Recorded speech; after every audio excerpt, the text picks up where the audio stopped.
Inshallah you enjoyed this amazing PACademia Biochem session. I hope your muscles quiz went well. I heard it went well. يا ريت دائما نسيح الشبكة. السلام عليكم.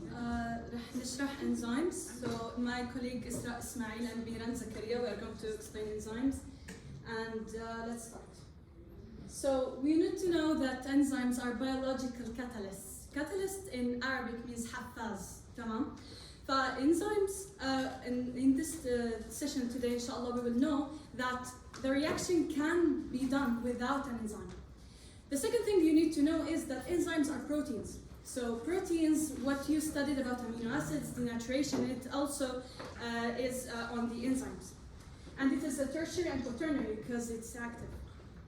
Another thing you need to know is the definitions. We have the substrate in school, we used to call them reactants. And then we have products, النواتج. Products, yeah. So the thing is that the enzyme will act on the substrate and it will produce the products. That's only the general definitions. Another thing you need to know is that the enzymes are specific. Some enzymes only work on one molecule, glucose and only glucose, for example, or they will work on a group. I will not dig into details about that and after a while. Okay, now let's dig into the mechanism of enzyme action. If I have a substrate, for example, let it be a glucose, and I want to convert it into a fructose, for example. Now, the thing is that every substrate has a kinetic energy inside it. We call it a kinetic, activation energy. So the substrate to be converted into a product, it needs to overcome a very, very long wall. This very, very long wall is called the delta G, which is the energy barrier. Okay? Now the thing is that I want to ask you, can the substrate increase its energy by itself? Like if I told you that the energy barrier is 100 and the energy in the substrate is 30, can the substrate increase its energy into 30, 60, 100 by itself? No. Yes, it can. But it takes time. Exactly. It will take time, but how much time? About 7 years. So if I want to go to that door, it will take about 10 reactions. Each reaction is 7 years, about 70 years just to go to that door. So what's the solution? We are young people, we want to travel the world, we need a solution. From 7 years to 7 seconds, we use an enzyme. The enzyme will decrease the energy barrier from 100 to 50. By the way, the numbers are not realistic. لا تمت بالواقع بس أنا عم بحكي examples يعني. Okay, so what will happen is that the substrate, instead of going all this jump, it will go in a small jump and it will increase its energy by 20 mole. Okay. So another thing I want you to know is the transition state. Now, when the substrate is above the barrier, it has a very, very, very large energy. This energy will break all the bonds of the substrate. Like if we have the glucose here, all the bonds will be broken, and then they will reform again. So the C will go there, and the OH will go there, and it will be reformed. So I want to ask you, is that a stable state of exactly? So in the transition state, we need to know that it is not a stable state and it has a really large energy. And then when the fructose is formed, the product is formed and all the energy will go down. Okay, let's talk about the active site now, or the shape of the enzymes. I like to consider enzymes as gangsters. Gangsters in رجال العصابات. So what happens is that they take, if I'm the enzyme and they tell you, wake me up outside for a fight, okay?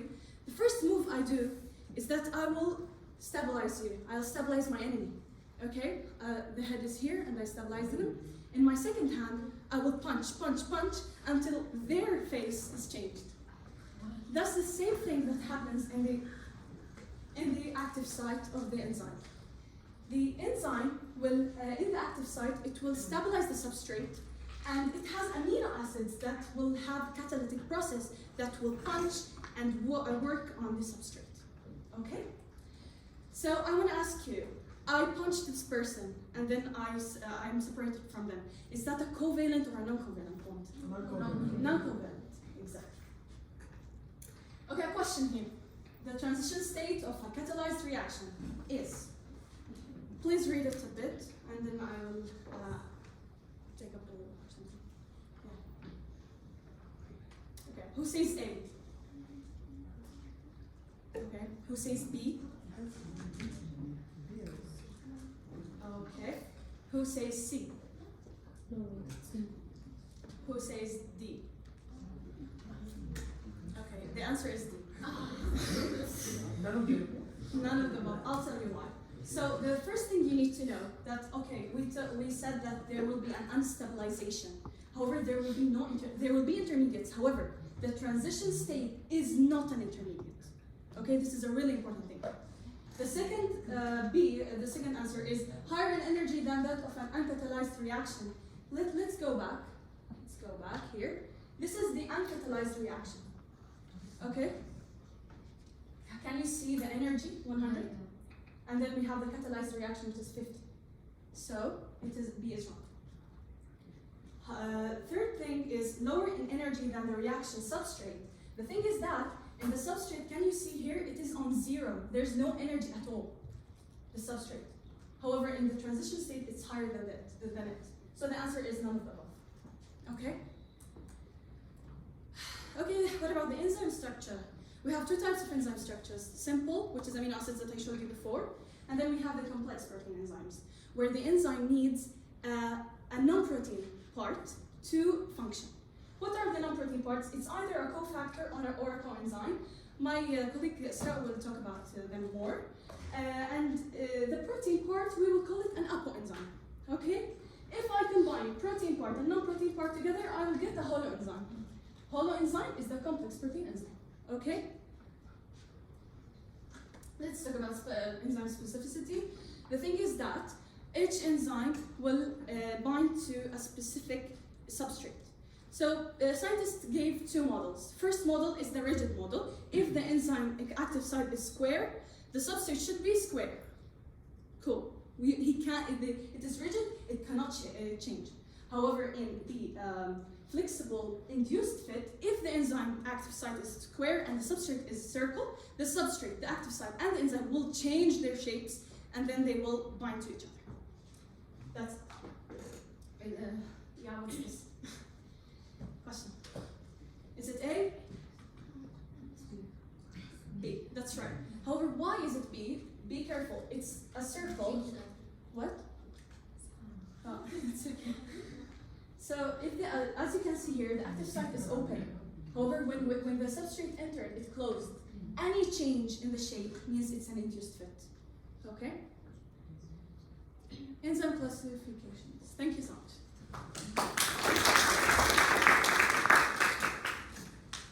Okay, assalamu alaikum everyone. This is Israa and I will continue now from here, enzyme classification.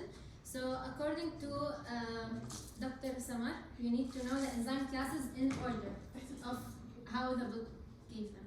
So for that, you might need a mnemonic, a way to remember. So continuing my colleague Gran's story of gangster enzyme, gangsters show off a lot. They think that they are great, that everyone is below them. So they think in this way, of that they say others are little, I am great. So from Othlil, which you remember from others are little, you can get the names of the classes of the enzymes in order. O is for what?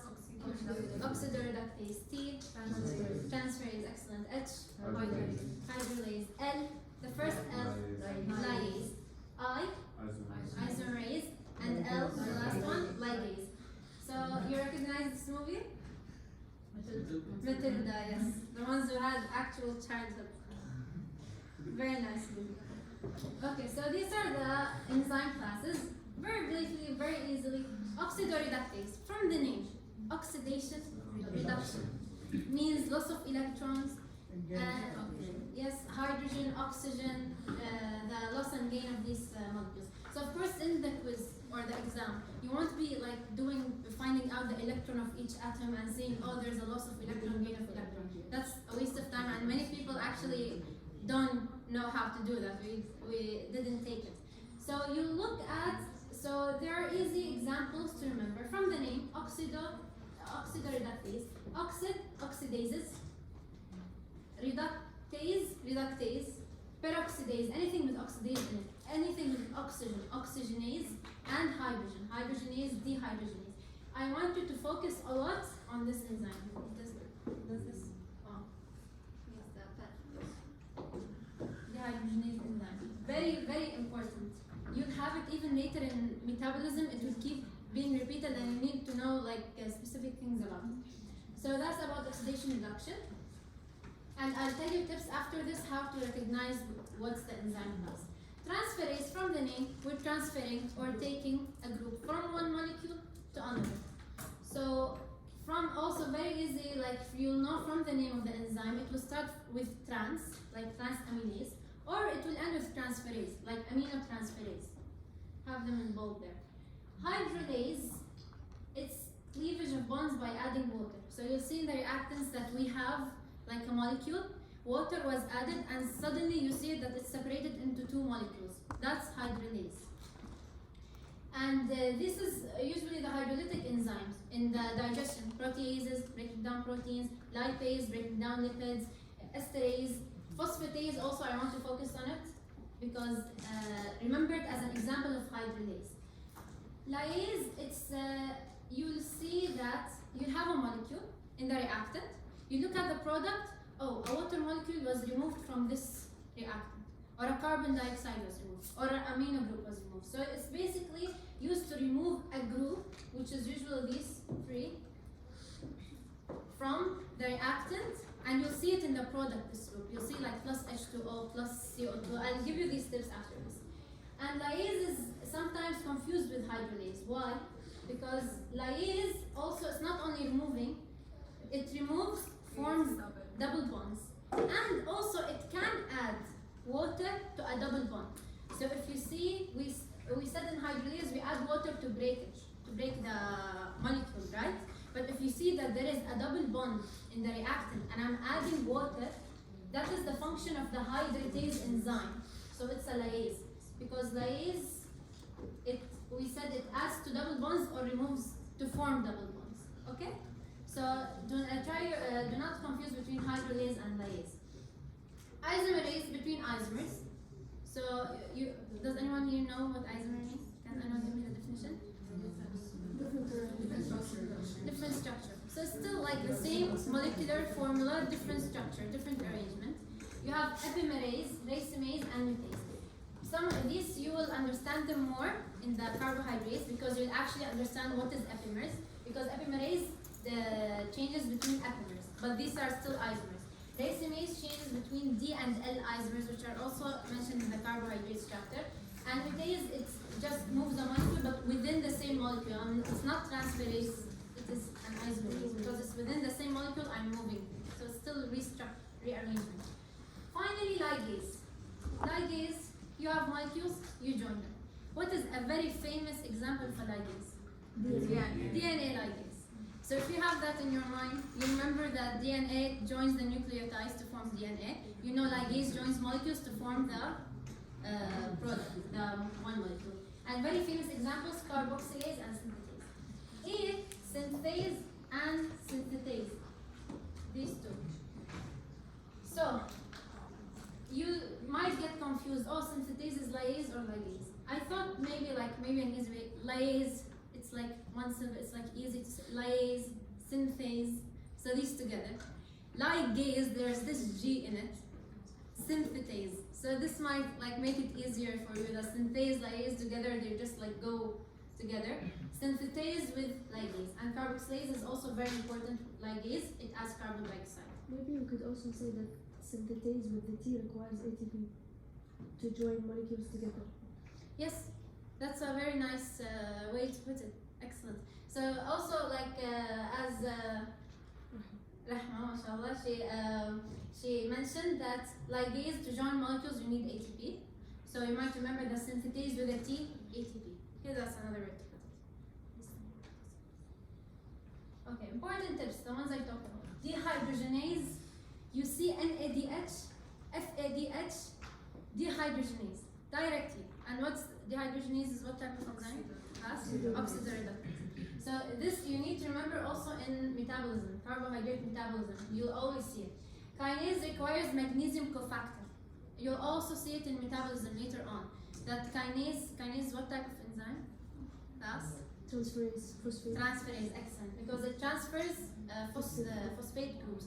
And kinase is a very important transferase, keep it in your mind. I think I highlighted it in the slide before so that you focus on it.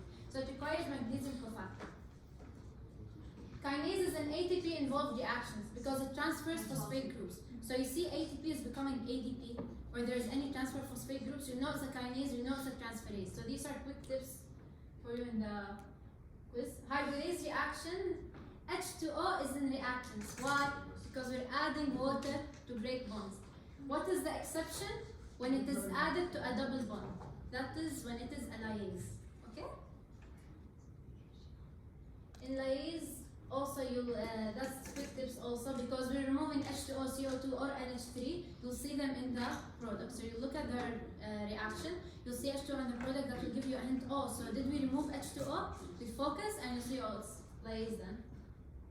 Finally, ligase, you have more than one reactant, you look at the product, they join together. So these are quick tips. Keep them in your mind. And these tips work most of the time. So I'm not telling you take it for granted, oh, I'll just blindly put it. This is just a way for you to like connect the dots. But you have like focus on the reaction, actually understand what's happening. But this will just give you a quicker answer. Did they? Okay, good. Okay, so what type of, let's see how much you got. Type of design class is this? I'll wait for 10 seconds, let them process. Okay, you got the answer in your mind? What is it? Lyase. Yes, excellent. It's lyase, decarboxylase. We're removing a carbon dioxide. You saw it in the product. You focus here. This is this CO2 here. You see that it's not here, so you know that it has been removed. So lyase. Excellent. This one. You have so. What did you say? Ligase. Transferase. Transferase. Yes, transferase, and it's a kinase because ATP. Yes, and it's moving phosphate. So that's transferase. Focus well on this reaction. This is ATP synthetase ligase. Ligase. Because it's a carboxylase. We are adding a carbon dioxide here. SO3 is like with it. So we're joining, so it's a ligase. But here, some people might be taken away that, oh, it's ATP, so it's kinase. No, I told you, don't just like look and put the answer blindly. Actually, focus what's happening in the reaction. Continue. D and L. Isomerase. Which type, remember? Racemase. Yes. You'll understand it more in carbohydrates. You have a peptide. It has been broken down to two. So it's yes, hydrolase, and one type it is peptidase or protease, which is chemotrypsin in the small intestine. NAD, oxidoreductase. Which type? Dehydrogenase. Directly, you know it's dehydrogenase. Because I focused a lot on, and this is a similar. Many people got it wrong. Just process it.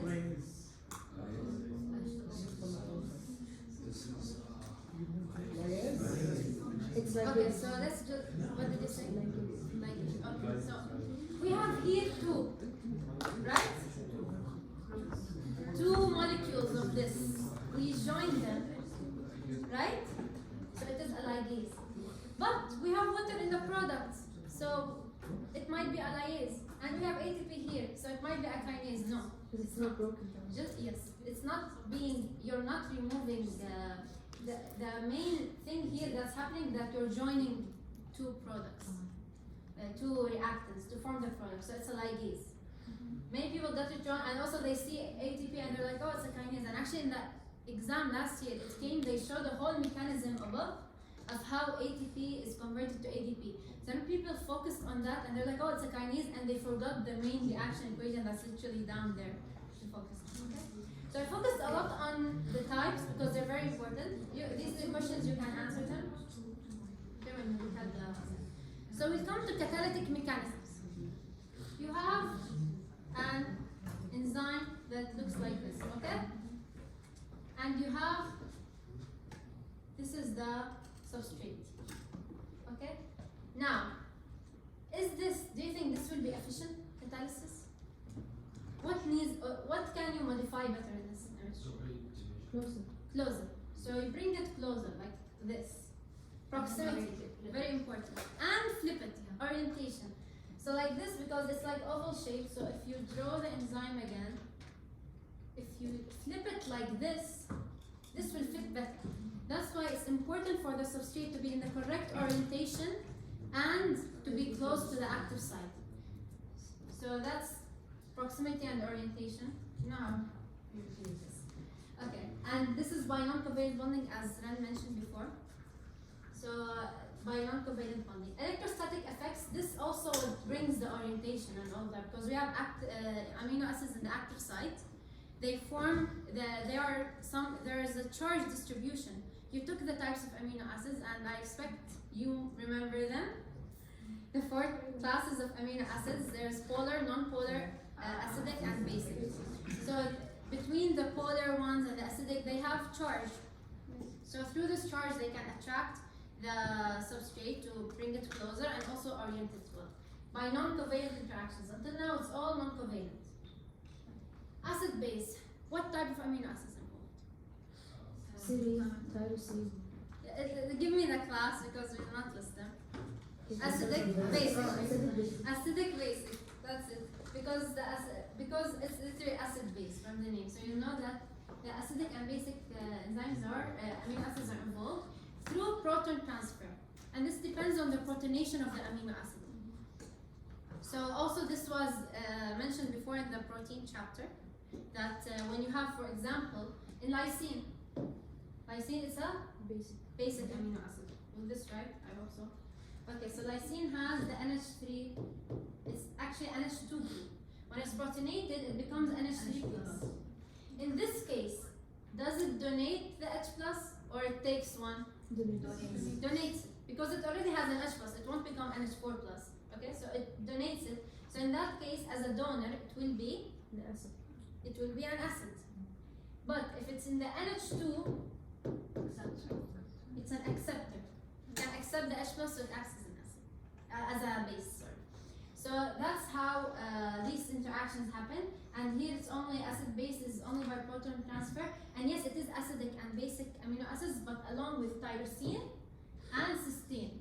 Because tyrosine has hydroxyl group and cysteine sulfhydryl, they can also act as acidic basic. These are like, you add them in your mind to remember these amino acids. Lastly, covalent catalysis.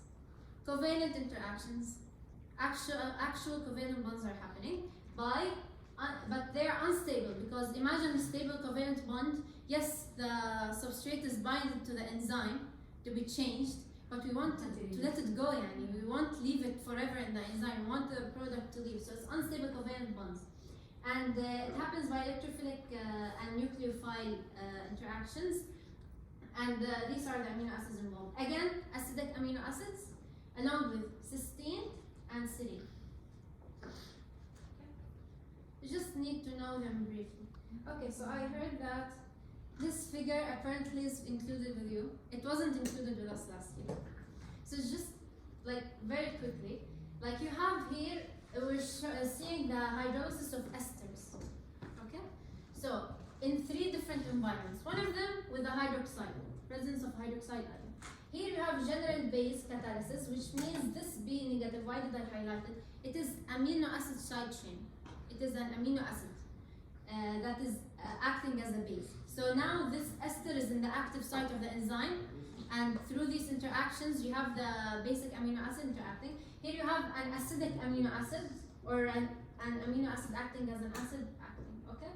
And interactions happen here. So as an acid, the HA, which is the amino acid, it donates H to the substrate, and then it forms the product. Here, because the amino acid sachet is acting as a base, does it donate or accept H+? It accepts H+. Bismillah, شو صار؟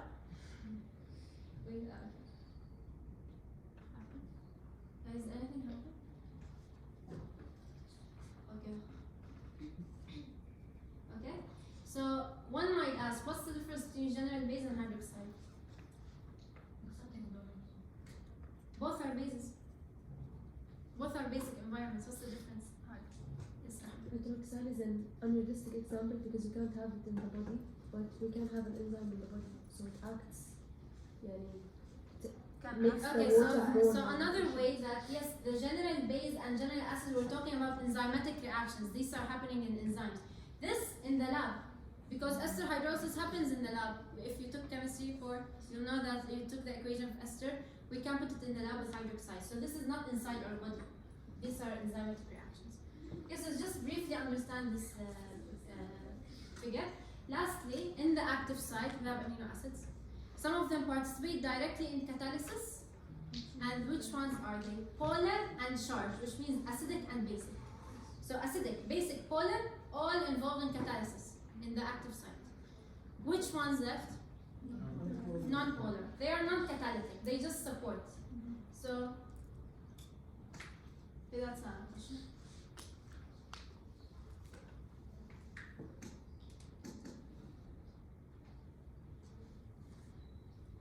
So, which one say A? No one A. B? C? D? C. Yes, it's C. Just mention that catalytic are charged or polar. Okay, now coming to cofactors. So what's the difference between cofactors and coenzymes? Cofactors. Cofactors are like the prosthetic groups for atoms. Cofactors are? Are they like the ions are like prosthetic groups or? Yes, I wouldn't say prosthetic groups because even in coenzymes there are that. But cofactors, they are inorganic, so like metal. What's organic? Organic means it contains a carbon. But metals, we don't have carbon, so they are metal ions. They are needed to help some enzymes. So alkali metals, alkaline earth metals, and there's transition metals. I hope that it appears. I put something here. Oh, it didn't appear. Okay. I had here a GIF of Iron Man. I'm in my Marvel era now. So Iron Man, no better transition than Iron Man. So in the exam, if you get confused between the metals, remember iron, always. Because iron, in which very important protein in our body we know iron is in it? Hemoglobin. So, and it's involved in the hemoglobin. Actually, hemoglobin doesn't work without iron.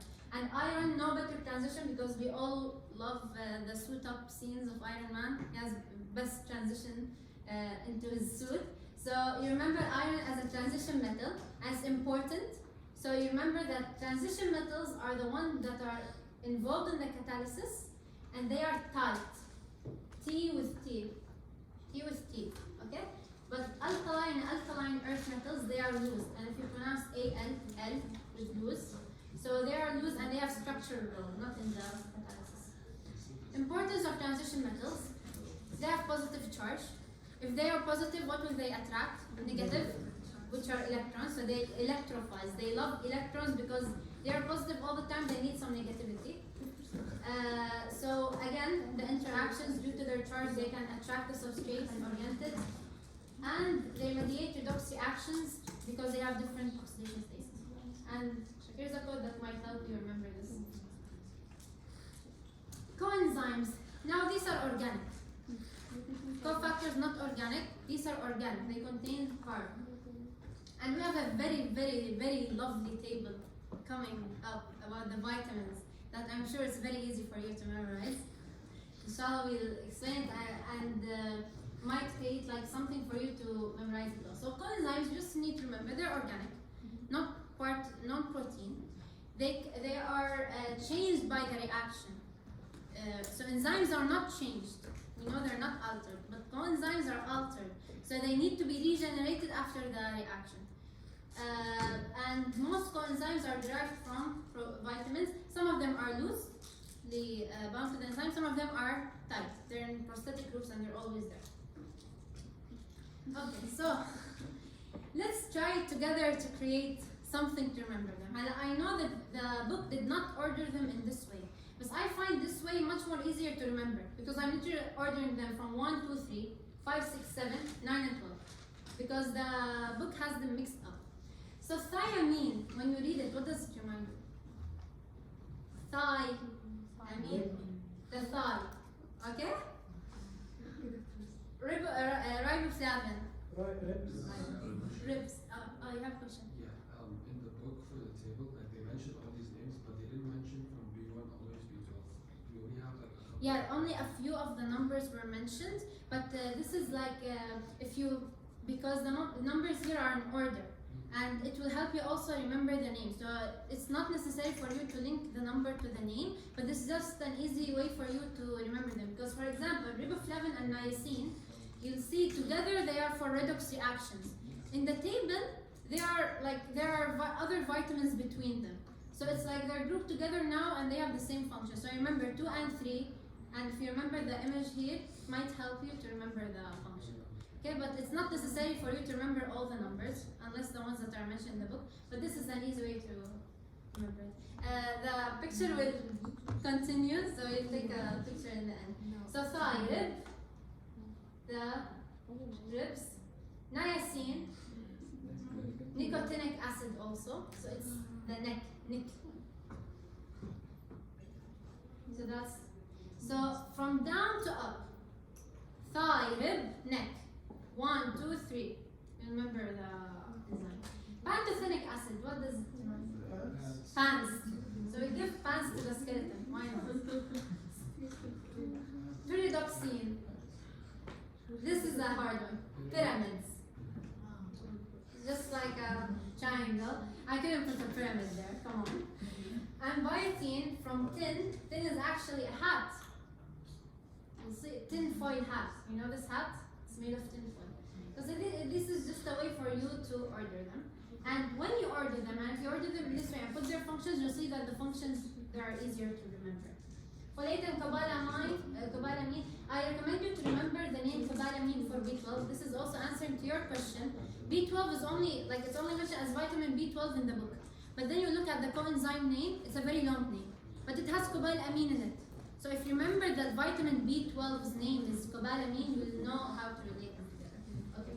So this is the lovely table we're talking about. It's actually there's not a lot of like methods to memorize it. Maybe pantothenic acid, the A here. Why is it drawing there? Come on, like if I draw here with it. Okay. The A here, it is with A here. It is with acid transfer. Acid is fatty acid, so it's literally acid A. So this is one way. Biotin is a lovely one. Biotin. Nothing changed. Acid carboxylation reaction. This will stuck more in your mind when you will stick more when you take carbohydrate metabolism, because you take different enzymes and you take the coenzymes with them, you'll remember the function of each one. Vitamin B12, I told you a very long name. If you remember its name is cobalamin, you remember it's cobalamin. And sin rearrangements. Vitamin C, no coenzyme, unknown till now. And we always say vitamin C is for wound healing. Why? Because it helps in collagen synthesis. If you remember from the protein chapter, what collagen contains what amino acids? You remember? Glycine and hydroxyproline, hydroxylysine. So it's important for hydroxylation, that's how it makes collagen. Riboflavin, that's why I mentioned before that B2 and niacin is actually B3. If you remember these two together as the rib neck, you remember these two are redox. And I just mentioned for you that NAD, FAD, they're in redox reactions with dehydrogenase. So, and redox. And yeah, that's it. So that's how far we can go with So before you move on, guys, the function is very, very important. And you have to memorize it like your name because they might ask you any question about it based on الصم. It's very important to memorize these functions and link it to the water-soluble vitamins, okay? And also be careful when they say what is the coenzyme or from what vitamin was this coenzyme, this coenzyme is derived from. So they might put for you in the options coenzymes and vitamin names, but they're asking for a vitamin, so you only look at the vitamin names. They ask for the coenzyme, you look at the coenzyme. And here you have a example. So I think this is just a revision for the classification. I'll just move to the next one. You can solve this later. Okay. Show this.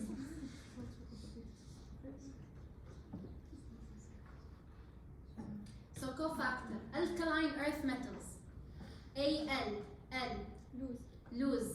Are they like in catalysis? No, because no better transition than iron. The catalysis, it's the important one, and it's transition metal. So they are in which one is the answer? A. Yes, they provide structural support. Kinases, they transfer phosphate from ATP. What is ATP?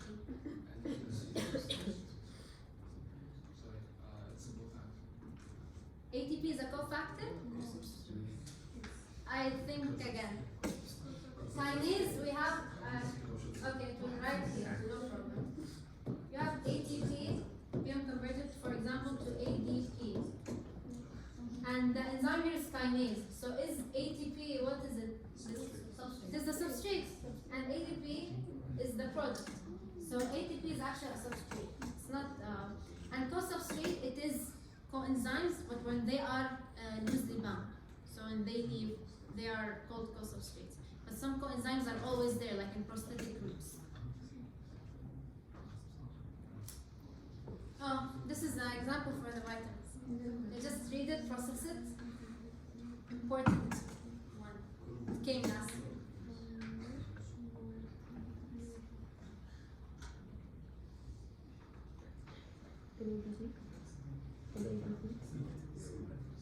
Okay, so you're saying, okay, so A?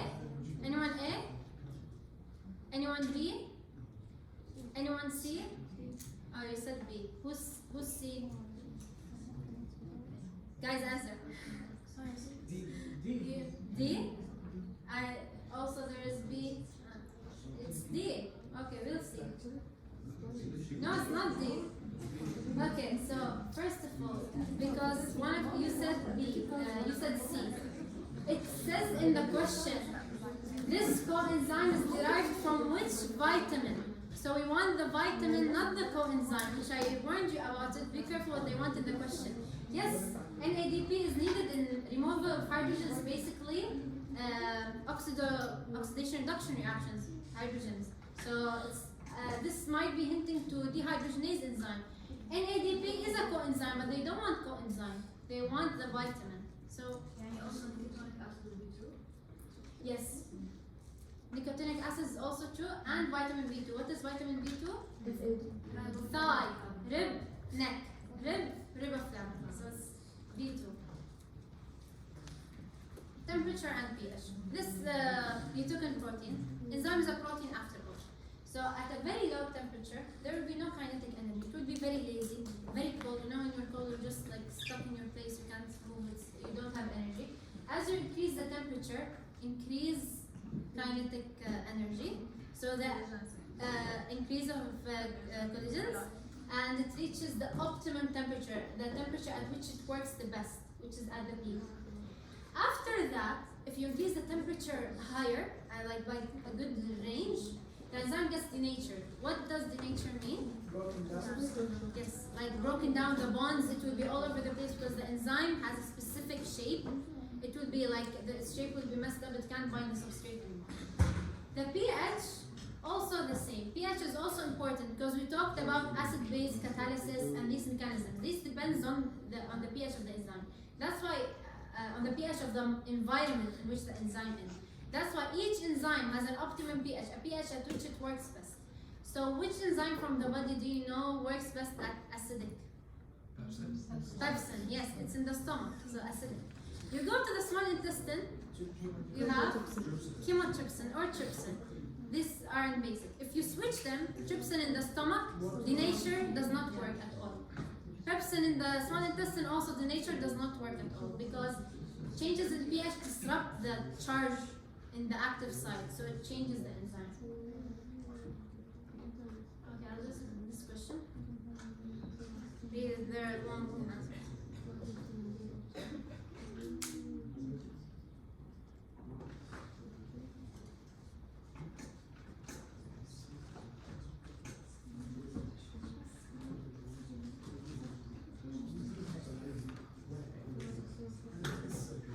Okay, you processed it.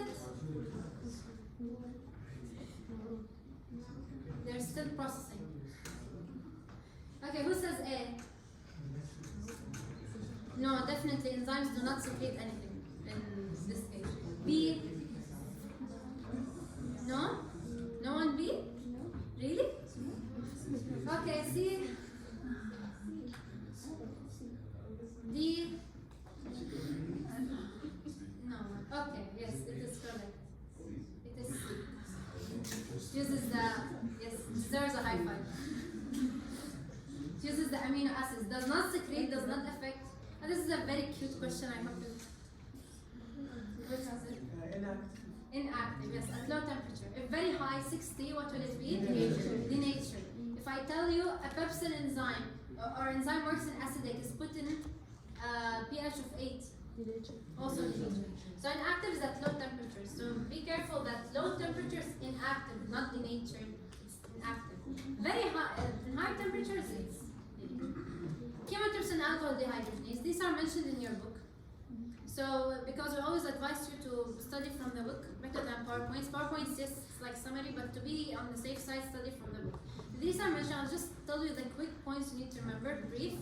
Chymotrypsin, we just said, where is it? In pancreatic juice or in the small intestine. Works best in high pH, in basic. It is a protease. It breaks down our proteins. That's like popular info. I'm sure you already have it. It's a serine protease. So it has a specific special triad called serine protease triad. Triad means 3 amino acids. So it has many amino acids. It's a protein, but there are 3 main amino acids found in the active site that are very important in it, which are aspartate, histidine, and serine. Okay, so I advise you to memorize only these. Like that's only what you need to know. That it has a triad that is irreversibly inherited by the FP. Okay, but just remember the triad. And why did I put comma between them? Because these 3 amino acids, they're not connected to each other. So they're not after each other in the polypeptide. So you might have like okay, with this right. Okay, you might have serine. Okay, you might have serine here, and histidine here, and tyrosine here. No, aspartate. Sorry. So these are not connected together. You'll see that the polypeptide chain goes all the way and flips, and then here, and then goes all the way, flips, and then here. So these are brought next to each other, but they're not linked to each other. So that's why in the book you'll see numbers next to them, but you don't need to memorize the numbers. The only bit you'll see. Okay. Alcohol dehydrogenase, another enzyme. Dehydrogenase, what does it need? Dehydrogenase, the important tip, NAD or FAD. So here it needs NAD, coenzyme. It also needs a cofactor, which is zinc. It also has 3 important amino acids. 2 cysteines and 1 histidine. Cysteine and histidine. In the important ones, and these are connected to a zinc ion. You don't need to know the structure. This is just to explain to you how you have the cysteine, and histidine, and they're connected to a zinc ion in the active site, which helps in the catalysis. So, because you'll see paragraphs about this in the book. This is a quick summary of most important points you need to know about these enzymes. Don't go too detailed into the mechanism. Now, my colleague Grant will continue.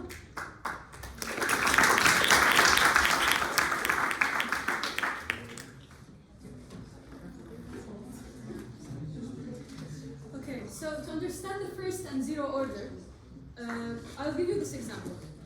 let me tell you, if I put 10 enzymes and they are inactive, there are no substrates, okay? There are no substrates, enzymes only, and they are inactive. I put one substrate. How many enzymes will work? One. 3 substrates. 10 substrates. 50. No, one of them. 500. 5 million. That's right. So the thing is that if we want to go to the first order, as you can see here, when the enzyme activity is increasing, we can see the first order, it is increasing the enzyme activity because the enzymes are still not saturated. But when they are saturated, even though I increased the substrate, the zero order, the enzyme activity will not be affected, and we will have the zero order. So what are the things that you need to memorize from this slide? You need to know that it's a hyperbolic curve. You need to know it's a unimolecular. Like if I have one substrate, it will give me only one product. Glucose, fructose, that's it. And you need to memorize the equation, the rate, Ka to the power of 1. That's it. So hyperbolic curve, this is so important, okay? Another thing is the second order. Now the second order doesn't work on simple enzymes. It works on the allosteric enzymes.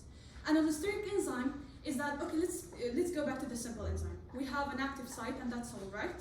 In the allosteric enzymes, we have 2 sites. We have the active site and we have an allosteric site. That it's for inhibitors and activators. My colleague Israa will talk about them more. So, what do you need to understand about it? It is a sigmoidal curve. Just know it's a sigmoidal curve, and it's a bimolecular. Why is it a bimolecular? As you can see here, we have an allosteric site for a substance and another site, active site for another substance. Here. Okay, so let's go to the questions. And yeah, you need to know the equation as well. The question. D. Hyperbolic curve, non-allosteric enzyme? Yeah, that's right. Okay, let's talk about half-life. Half-life is, okay, sure. If I have a substrate, like if I have substrates here, and my hand is the Pac-Man, the enzyme, okay? I want you to count with me how many seconds it will take from me to eat half of the substrates, okay? 1, 2, 3. It took me 3 seconds to eat half of the substrates. 3 seconds is the half-life, okay? So the time for 1/2 of the reactant molecules to be consumed is the half-life. What about Michaelis and Minton? We have 2 scientists, one called Michaelis and one called Minton. They discovered 2 things. The first thing is that, you know this curve, what we talked about is the enzyme activity and the substrate. He said, you see the Vmax, which is on the zero order, take half of it, okay? After taking half of it, the concentration of the substrate at half Vmax, this is Michaelis constant, Km. Again, so Vmax, half of Vmax. The concentration of the substrate at half Vmax, this is the Michaelis constant or Km. Okay, quick math question. If I told you 2 Km, how many Vmax? Yeah, 1 Vmax, that's right. So, okay, what is the significance of the Km constant, right? It tells you how much the enzyme hates the substrate, or how much the enzyme loves the substrate. So if the Km is high, the affinity of the enzyme to the substrate is low. If the Km is low, the affinity is high. So it's a reversible relation. Okay, so just remember, if the Km is high, that means the enzyme hates the substrate. It's really important.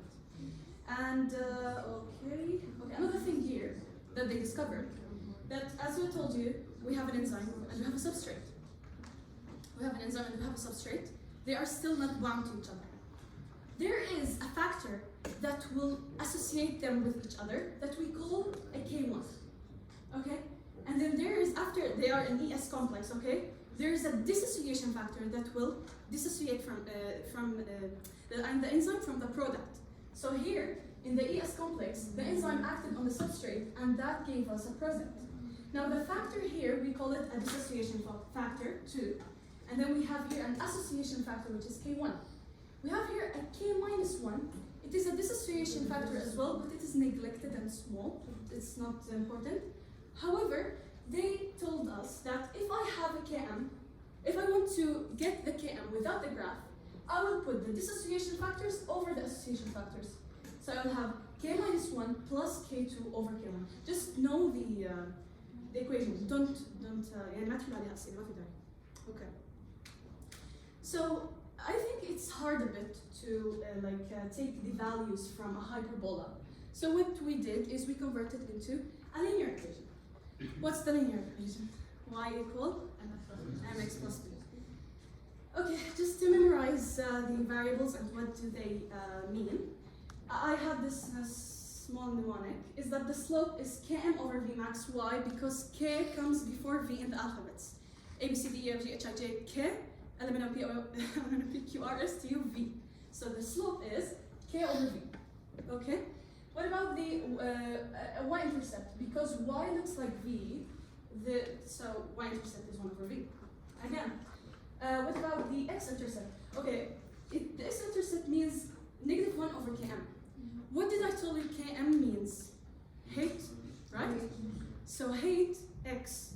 So that's why the x-intercept is negative 1 over km. Negative, remember, height, negative x, everything negative, yeah.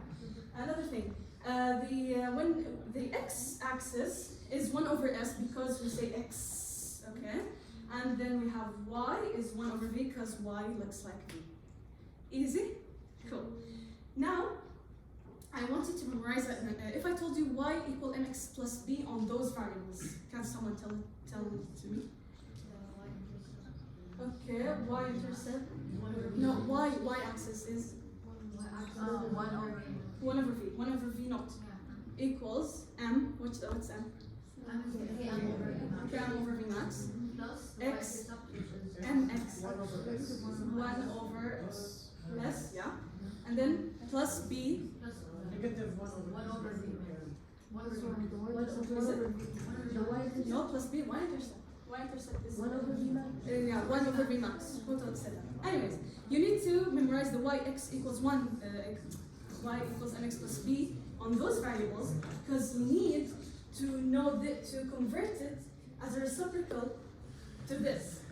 It's a math equation. I need my friend's help here to explain it to you. Just how to keep the البوة, how to do the reciprocal of the y equals mx plus b. Sarah, please.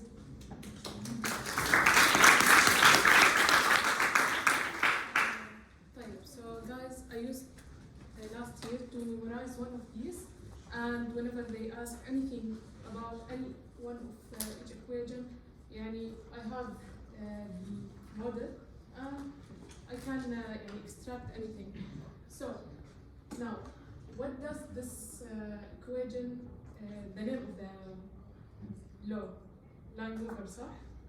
Okay, so it is a line here, and this is a hyperbola, صح? So whenever they say line mover, just remember. Okay, remember. Okay, we have plan B.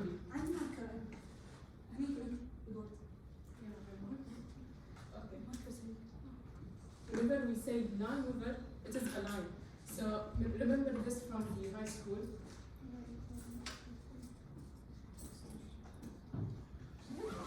Do you recognize this? Okay. So here we have. Remember this equation, Kn over Vmax.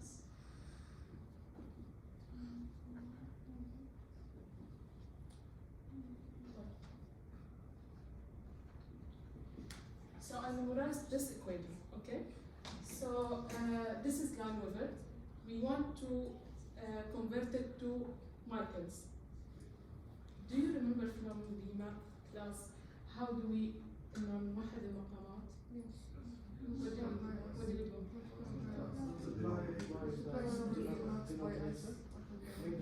طيب so هون شو بدنا نعمل؟ Here we have Vmax, we have Vmax. The missing is the substrate. Multiply by S and S. أيوه. So So when we multiply S, the substrate here, we have Km over V max. And it is the same if we write it like this. Plus S over V max, V substrate. What do we do now? 1 over V نوت كمان بالجهة الثانية. Okay. خلاص بنجمعهم تحت ايوه فبيصير شو Km plus S over the same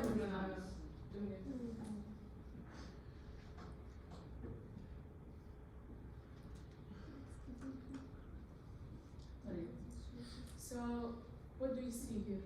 What is the difference between this and this? Okay, now we flip it. If we flip it, it's 1 over V naught, so you can flip it. if we flip it, we have here V naught here. And V four. V max here. The substrate here. Km plus substrate. Is it the same? Yeah. Okay. So here, just if you wanna memorize one of them and remember لأنه بيجيبوا المعادلة دون ما يحكوا اسم القانون.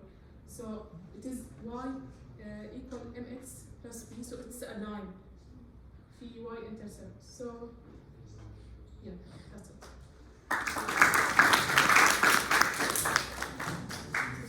You can do the math problem, or you can just memorize that this one is this one. I didn't memorize, so I don't know. I don't have any money. How about? Okay, now let's continue with the turnover number.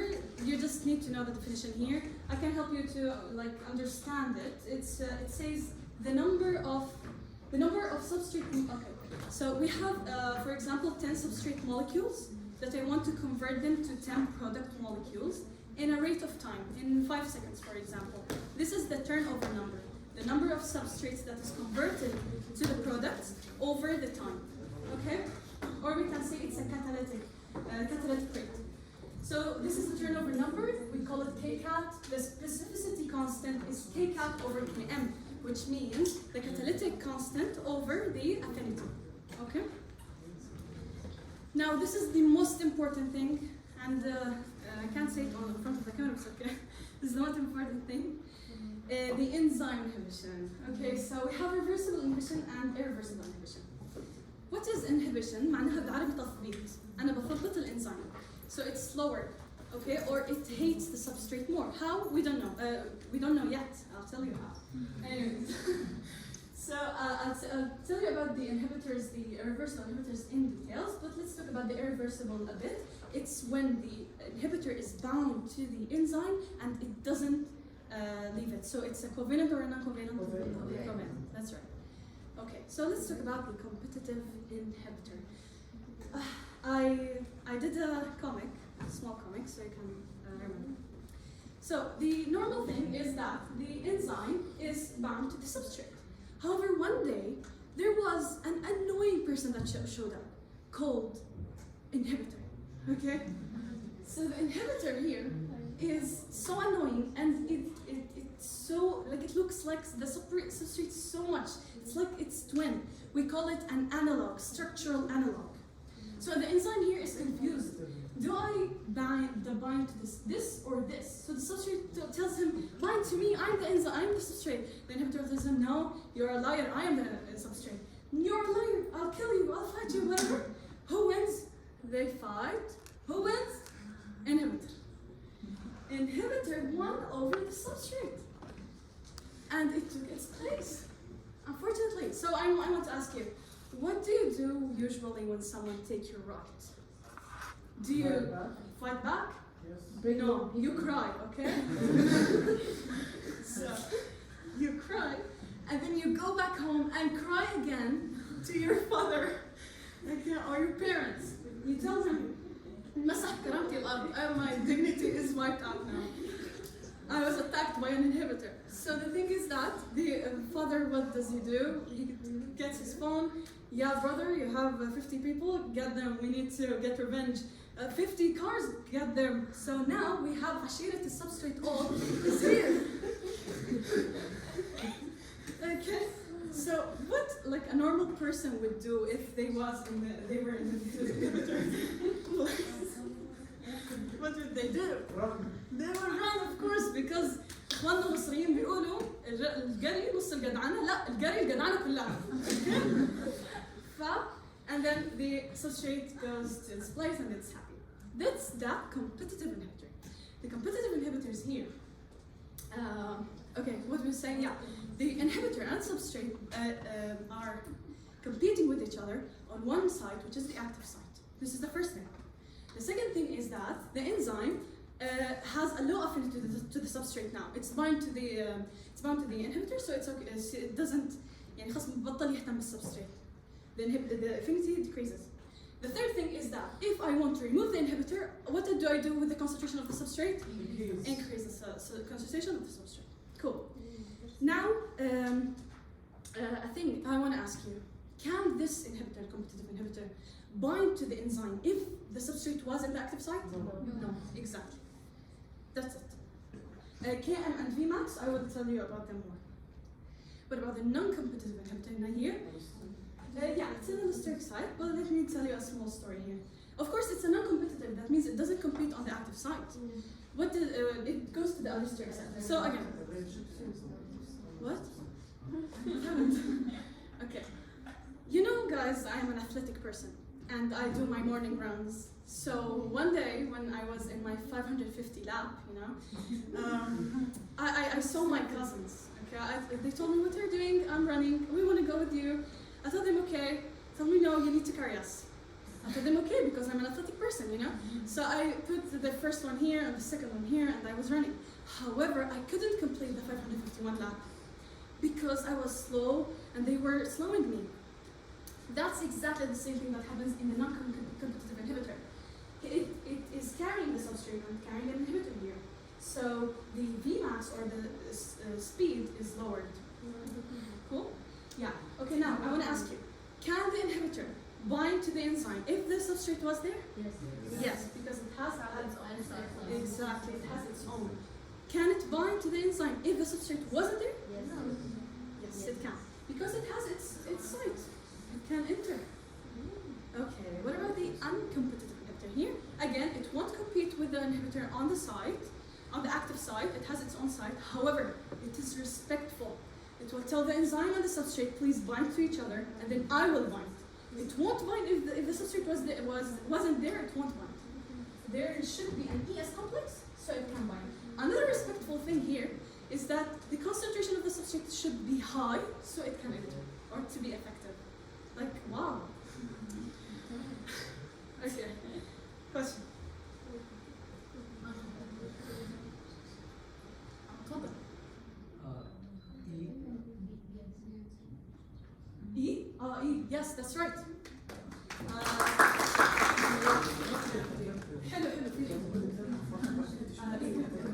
Both B and C. Okay, why? We said one. Uncompetitive is respectful. Non-competitive. Exactly. Okay. Now the second most important thing that will be. Zakaria, please. The second thing that will be in the exam. In my opinion, it will not be, but in my opinion, توقعات, okay, is the Lean-Weaver-Burke plots. لا, it will be. على الأقل سؤال واحد at least هيجي. It will be. I'm sure 100%. Is it camera? لا, هو expected. They say أصلاً the doctor say every. Okay. Yeah, we expect 3 questions from you. Yeah, exactly. Yeah, we cut this from the video عادي. طيب, okay, شوفوا. So you can memorize this, like lines. Oh my God! I'll tell you a very beautiful story. I want you to consider those lines as people. The y-axis is the stage. The x-axis is the home. Let's see the competitive inhibition. In the competitive inhibition, those people are troublemakers. When they walk and come to the stage in front of all the people, they fight. They compete with each other. And then everyone goes to their home. So, in the stage, they compete. What about the pure and non-competitive? Those people are pure and good. Even though on the stage they don't do anything, they go to their home and they meet each other. They're cute, okay? What about the mixed non-competitive? Now, those people go to the stage, they don't compete in front of everyone, they compete on the backstage. So they are hypocrites, munafiqeen, okay? And then everyone goes to their home. Another thing is the uncompetitive inhibitors. Those people don't know each other. Just everyone goes to their home and they are cute. What is the question that might come? You know, this. They will give you all the types of inhibitors and tell you, please, which one is the mixed uncompetitive, for example. So to make it easier for you, I put colors. Okay? One tip, okay? Any line that is, that is below the no inhibitor, this is wrong. Because all inhibitors are above the no inhibitors, okay? B is wrong, just cancel it. Now, to make it easier for you, I want you what to do in the, okay, when you try the questions, I want you to hide the other lines and just focus on one. So I did that, okay? Can you tell me what is this? Everyone, they don't know each other. Uncompetitive, exactly. No competition. Everyone goes to their home. What about this one? Competitive. On the stage they fight. What about this? Mixed. Pure. On the stage they don't meet. However, they meet at home. They're good people. What about this? Mixed. Exactly. Hypocrites. Backstage. Okay. And then this is the this is the answers. All the answers. When they might give us colors in Sometimes, yeah. But most of the times, black and white. So, خليك مركزة. Okay, what if they asked you about those without giving you the graph? So just remember, منافس نقي انخلط فهزم. A pure competitor was mixed, so lost. Okay, a pure, remember, mixed and lost are negative things. So the Km and the Vmax both will change. Now, for the lost thingy, both of them will decrease because you know they lost, so everything will decrease. For lost, which is un. Km will decrease. Okay, Km will decrease. That might what does High affinity. high affinity. So Km will decrease and Vmax will decrease. What about the mixed? Now it is mixed. Km will increase, Vmax will decrease, but it makes so much sense because if Km increases, the love will decrease, the affinity will decrease. And if Vmax decreases, that means they are slow or fast? Slow. So they decrease the affinity and they decrease the Vmax. Those what the mixed. About the competitors are fast, they are strong, so the Vmax is no change. However, their Km will change because they hate each other. Competitors hate each other. So the Km will increase. If the Km increases, the love will decrease, which is the affinity. Love equals affinity. And the last thing is, if you just memorize all of them, you will memorize that pure is Vmax decreasing. That's it. Okay, question.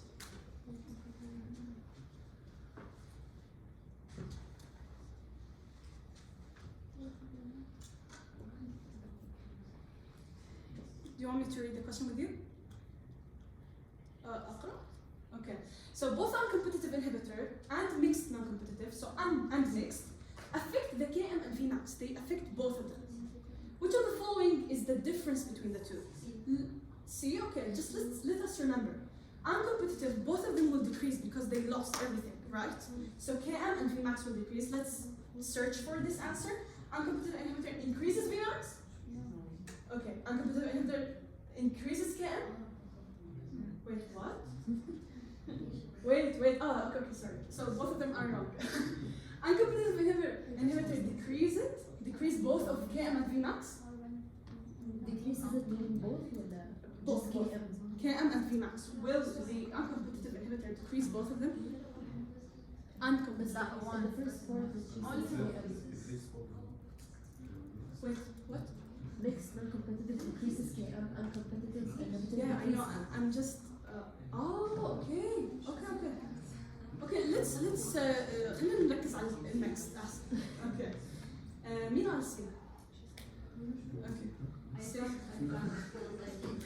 ثواني عادي اغش شوي. اوكي تمام ماشي خلص نكمل. Mixed non-competitive, will it increase the Km? Yes. Which means it will decrease the affinity, right? Okay. Uncompetitive inhibitor, will it decrease the Km? Yes. Because we said that uncompetitive will decrease both of them, right? Yes. So it will decrease the Km. Answer is B. Well. إذا ما فهمت بعيد. أعيد؟ أوكي. هاي هو عم بيسأل عن الميكس والأب. خلينا نرجع شوي لورا. ميكس قلنا شو بيصير؟ الكائن بتصير والفي ماكس بتقل. فكائن if it increases that means the heat will increase as well. Okay, so Km increases. B tells you that mixed non-competitive increases Km. Is that right? Yes. That's right. But with uncompetitive inhibitor, go back. Lost un, both of them will decrease. Km and Vmax. Those نفس الأشياء. هلا نفس هذاك السؤال same as the last question, but those. They will merge them all together. So, quick tip.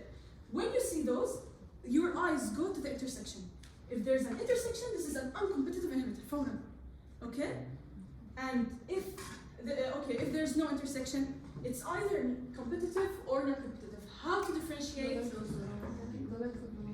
Not the level. Not Km. Vmax. Vmax, yeah. You see Vmax on.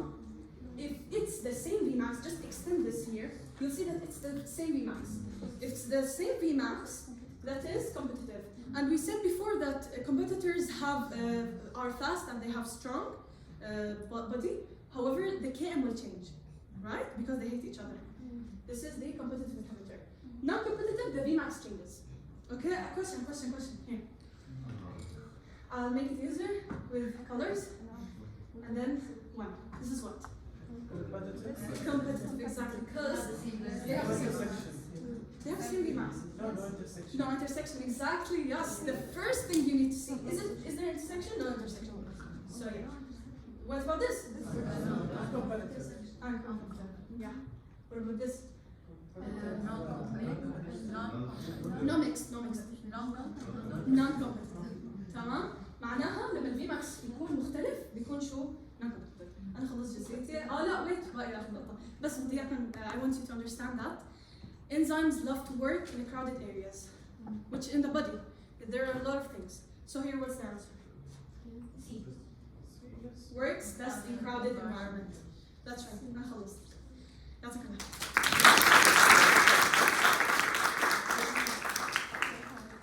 Hello everyone, back again.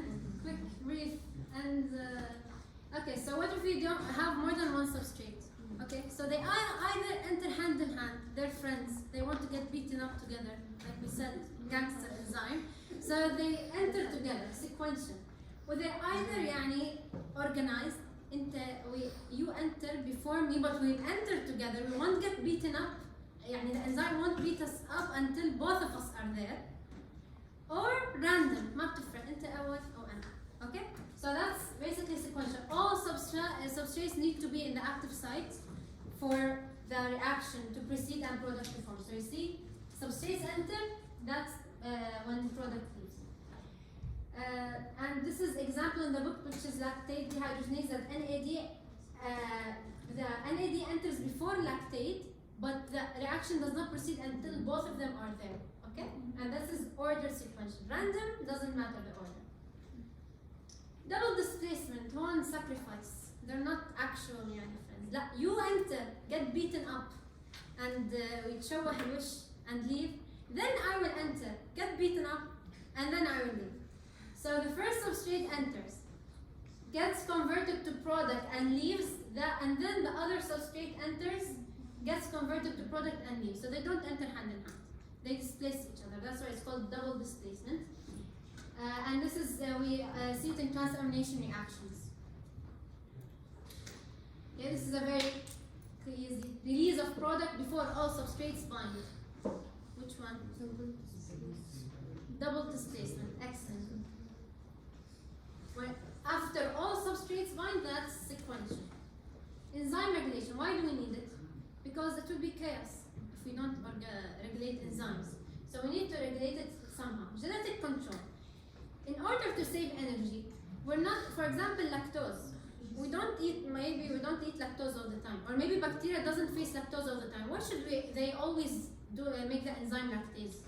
They should save energy. Only when they need the lactose, the gene will be expressed called induction, and lactase will be made. When lactose, خلاص, we broke it down, no more lactose, lactase is terminated. No more making of lactase, no more making the enzyme, which is called repression. So by genetic control, to save energy to respond to changes. Covalent modification, which is we have the enzyme. When we need it, we make it active by modification in its structure. When we don't want it, we make it inactive, also by modifications. Such modifications, phosphorylation in bold and with a reflection also, VIP. VIP, not very important people, very important point, okay? So VIP, and if you remember from proteins, the phosphorylation is added to serine, threonine, and tyrosine. These are the main amino acids that get phosphorylated. Another way is that the enzyme is produced from the beginning in an inactive precursor called zymogens or proenzymes. When we need it, we remove part of it, we remove part of the polypeptide and we make it active. And this is irreversible, so we can't return it back to the inactive form precursor. But phosphorylation, methylation, these covalent modifications, these are reversible. And this is also the examples they gave you in the book. Allosteric regulation, which Rand mentioned, that sigmoidal curve, very important. Sigmoid, allosteric. Allosteric means, allosteric means that there is a molecule binds to the enzyme in a place other than the active site. This binding either helps the enzyme increases the rate or decreases it. Okay? So, and based on that, and if that effector is the substrate of the enzyme, it's called homotropic. If something else, so the enzyme is like with the substrate working on it, and another ligand might bind to the enzyme and increase its reaction, it's called heterotropic. But here, most important to remember is sigmoidal curve and binds to places other than the allosteric site. We have two models, concerted and symmetric. Concerted symmetry, and the other one, you'll see it after this. So concerted is that the enzyme exists in two forms. Relaxed, so when it's relaxed, gangster enzyme, when it's relaxed, it can beat people as like it wants. It can work. When it's taut, يعني it's tight, يعني كأنه it's يعني in ropes or something, it can't, it's not working well. So that's why the inhibitors will make it taut, will make it ropes, it inhibits it, as Rand mentioned. But the activators, they make it R, relaxed. So the concerted symmetry model, it says that the enzyme is made of more than one subunit. If the activator binds, all the subunits together will become in which state? R. Okay? So all subunits together, hand in hand, مع بعض. It's not like a sequence, one subunit, بعدين I relate to the next one, to the next one, to the next one. No, it's at once together, as you can see in the picture. And this model explains positive cooperativity. يعني if an effector, if one first ligand bind, it increases the affinity to the other ligands. And this is, if you remember, is seen in oxygen and hemoglobin. That we said when the first oxygen molecule binds to hemoglobin, this will facilitate the binding of the next oxygen molecules.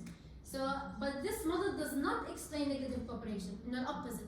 The first ligand decreases the affinity to the other ligands, the binding of other ligands. This is negative.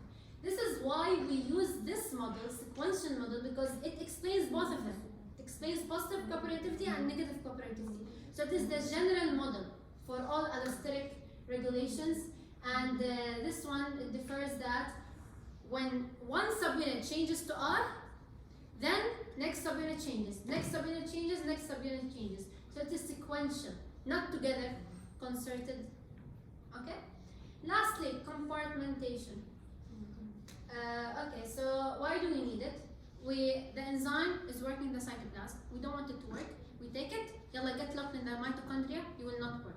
It will only meet its substrate in the cytoplasm. So if it's in the mitochondria, it can't work now. When we need it again, we'll get it back.